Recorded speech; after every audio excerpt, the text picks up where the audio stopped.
जैसा कि आप सभी को मालूम होगा बच्चों कि आज आकांक्षा 40 का एग्जामिनेशन हो गया। तो मेरे पास एक क्वेश्चन का सीट है। तो चलिए आज इसको देखते हैं कि इसका सही आंसर क्या होता।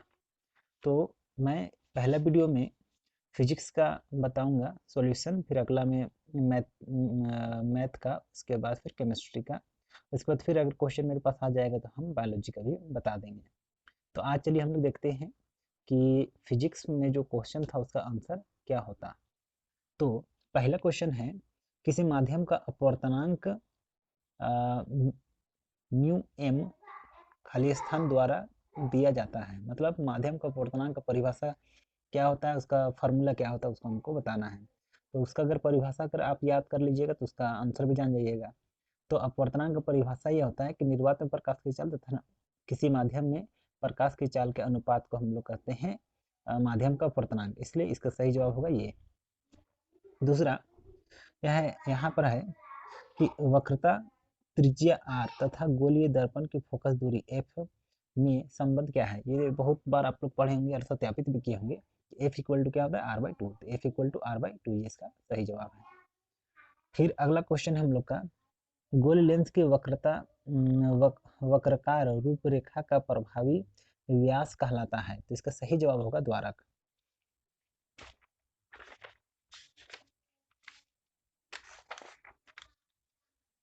अब अगला क्वेश्चन है हम लोग का, यदि प्रकाश का आपतित किरण किसी अवतल दर्पण के मुख्य फोकस से गुजरता है, जैसा कि चित्र में दिखाया गया है, तो परावर्तित किरण होगा।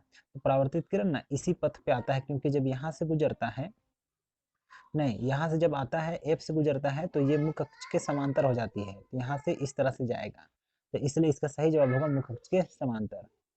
अगला क्वेश्चन है, प्रदत्त चित्र से उपाक्षीय किरणें हैं। देखिए कभी कभी हिंदी भी इस तरह से पूछा जाता है कि उसको समझ पाना बहुत मुश्किल हो जाता है। इसलिए हम लोग क्या करते हैं, अगर हिंदी ना समझ में आए तो इंग्लिश भी हम लोग देखते हैं। तो चलिए देखते हैं इंग्लिश में क्या कहता है। इन दी गिवन फिगर, ये दिया गया फिगर में पैरल पैरेक्सियल रेज आर, इसमें पैरेक्सियल रेज कौन है। अच्छा, इसमें एक चीज और नोटिस करने वाला, आर बोला है मतलब एक से अधिक है ना। तो देखिए ये तो सिंगल है, ये सिंगल है, ये सिंगल है, तो आर में तो ये नहीं सूट कर रहा है, इसलिए ये इसका सही जवाब ये होगा।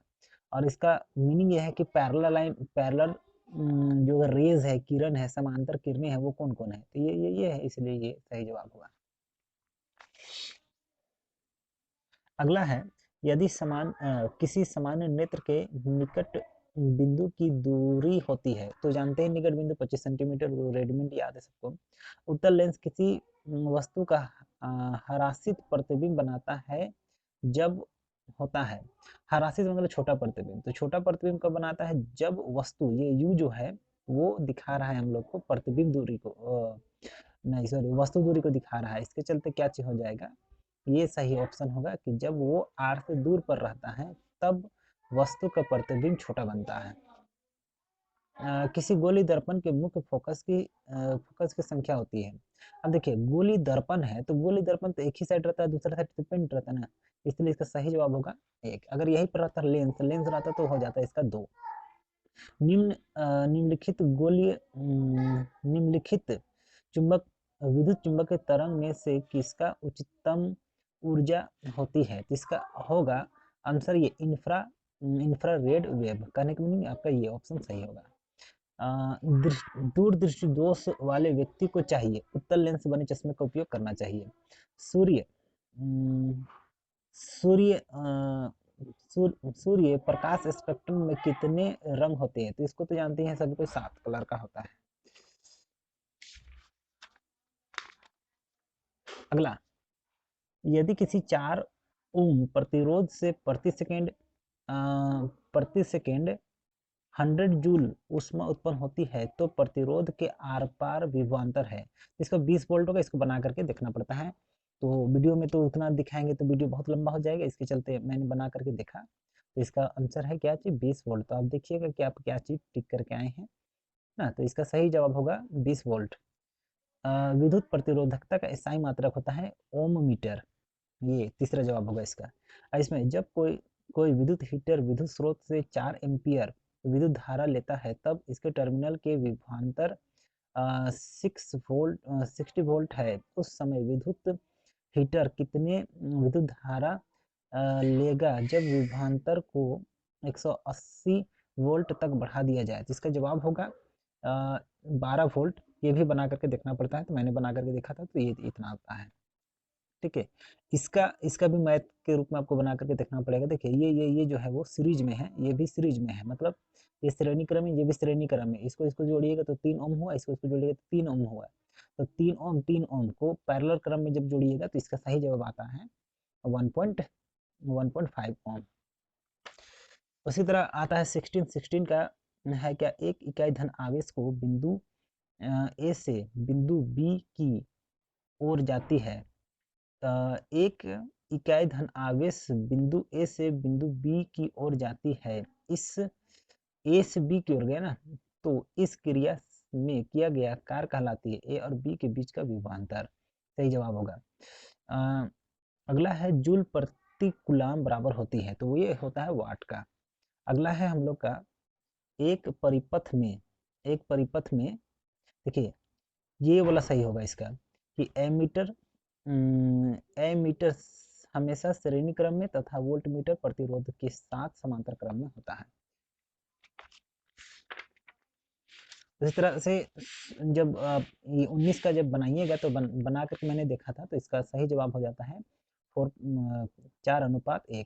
अगर किसी को कोई डाउट होगा तो आप कमेंट में पूछ लीजिएगा, मैं बता दूंगा इसको किस तरह से बनाना था। उसी तरह इसका भी बना करके ही देखना है, बना करके देखिएगा तो इसका सही जवाब होगा ये 4.8 किलो ओम। उसके बाद क्वेश्चन नंबर 21, इसमें आपको ये होगा, ये क्वेश्चन नंबर 21 का 3, प्रत्येक आधे परिक्रमा के पश्चात, ये पहले इसका क्वेश्चन भी क्वेश्चन देख लेते हैं। तांबे के तार की एक आयताकार कुंडली किसी चुंबक क्षेत्र में घूर्णन कर रही है, इससे प्रेरित धारा की दिशा में परिवर्तन होता है। कैसे धारा में परिवर्तन दिशा होता है उसको समझिए। देखिए आप पढ़े होंगे विद्युत जनित्र वाला में देखे होंगे ना कि विद्युत जनित्र में जब टरबाइन इस तरह से घूमता है तो आधा चक्कर में ABCD के डायरेक्शन में, और जब और आधा चक्कर जब मारता है तो वो DCBA के डायरेक्शन में घूमता है। ठीक है, अब आगे देखिए क्वेश्चन नंबर ये 22 का सही जवाब होगा कि उस युक्ति जो परिपथ में विद्युत धारा के प्रवाह की दिशा को उत्क्रमित कर देती है उसे कहते हैं। तो ये होगा कम्यूटेटर। ठीक है, ऐसा इसलिए हम लोग इसको हिंदी में पढ़े थे दिक् परिवर्तक, इसलिए हम लोग को हिंदी इंग्लिश दोनों में थोड़ा सा ध्यान देना चाहिए। क्योंकि अब देखिए यहाँ पर हम लोग दिक् परिवर्तक के बारे में कभी दिक् परिवर्तक तो हिंदी में पढ़े थे, लेकिन कम्यूटेटर जो है वो इंग्लिश में कभी भी नहीं पढ़े थे। तो ऐसा स्थिति में आप फंस जाइएगा, इसलिए कभी भी जब आप पढ़ते हैं तो उसका इंग्लिश क्या होता है उसको भी जानना चाहिए, ताकि अगर आप हिंदी को नहीं जानिएगा तो इंग्लिश को जानिएगा, और इंग्लिश को नहीं जानिएगा तो हिंदी को जानिएगा।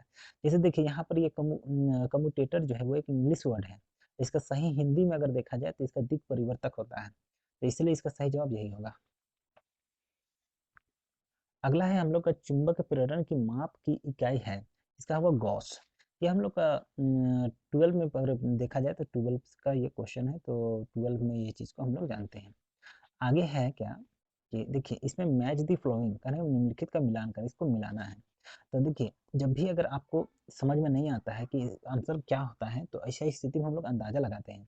जैसे देखिए विद्युत आवेश तो आप जरूर पढ़े हैं, तो विद्युत आवेश जो है वो क्या चीज होता है, कूलॉम। विद्युत आवेश को माप रहे किसे हम लोग, कूलॉम से।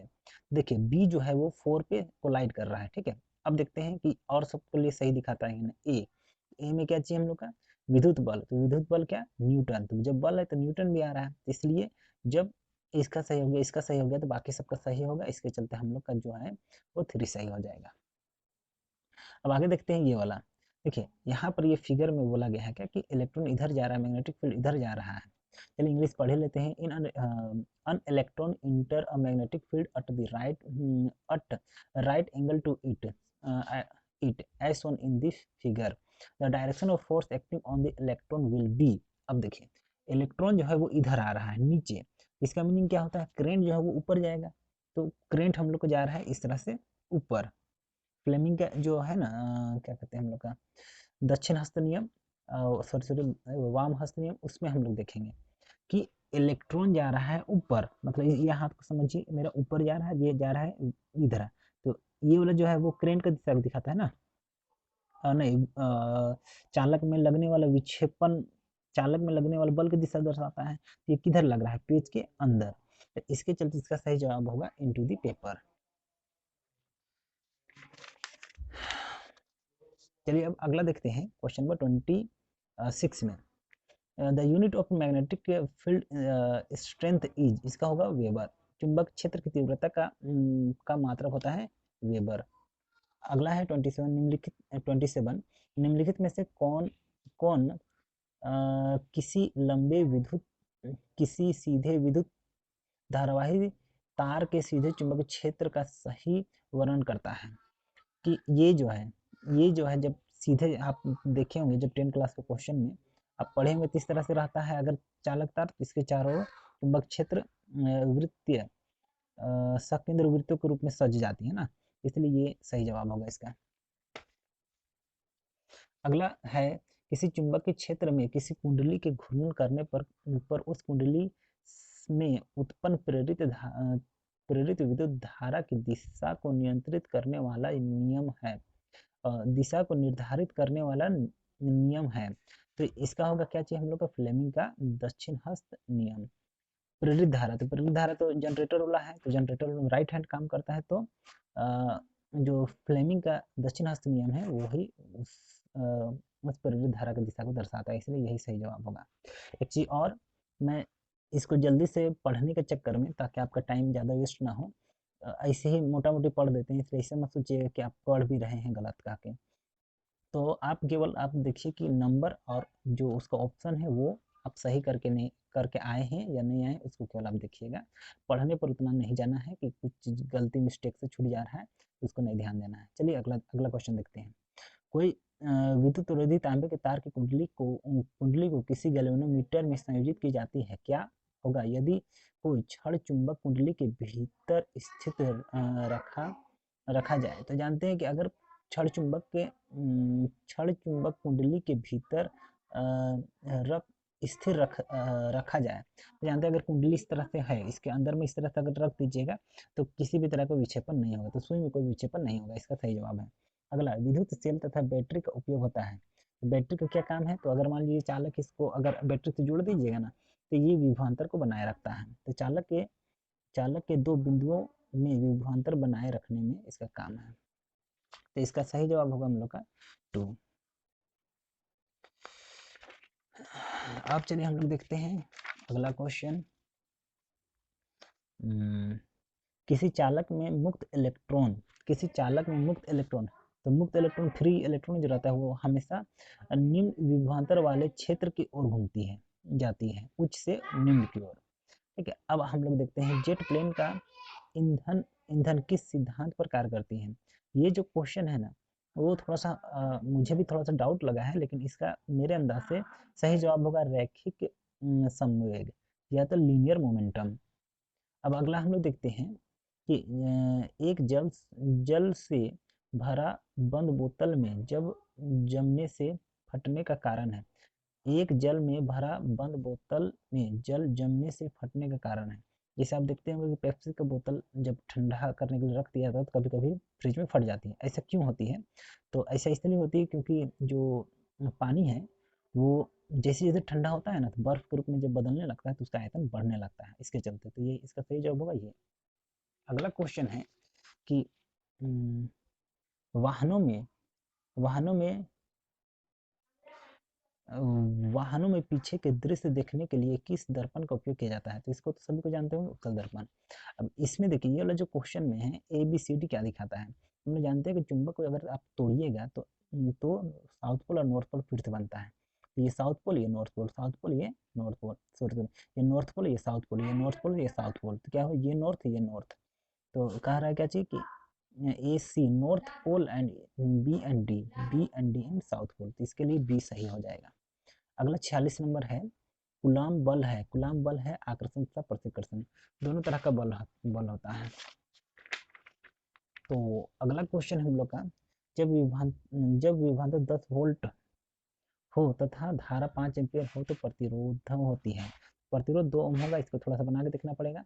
तो ये बहुत ही आसान है, ये वाला फॉर्मूला से बन जाएगा आपको। प्रतिरोध बोला ना, तो R इक्वल टू क्या होता है, V बाई आई होता है ना, वो वाला फॉर्मूला में डालिएगा तो हो जाएगा। जैसे 10/5 काट 5 का 5 10, तो 2 है ना, तो 2 एम्पियर होगा, इसका सही जवाब है। क्रांतिक ताप पर किसी अतिचालक का प्रतिरोध होती है। ये क्वेश्चन हमको भी डाउट है, इसके चलते इसका क्वेश्चन का सही जवाब हम नहीं बता पाए। तो चलिए इसको छोड़ते हैं, अगला क्वेश्चन पे देखते हैं। बहुत से प्रतिरोधकों के समांतर संयोजन से निम्न में से कौन प्रत्येक प्रतिरोध के लिए अपरिवर्तित होती है।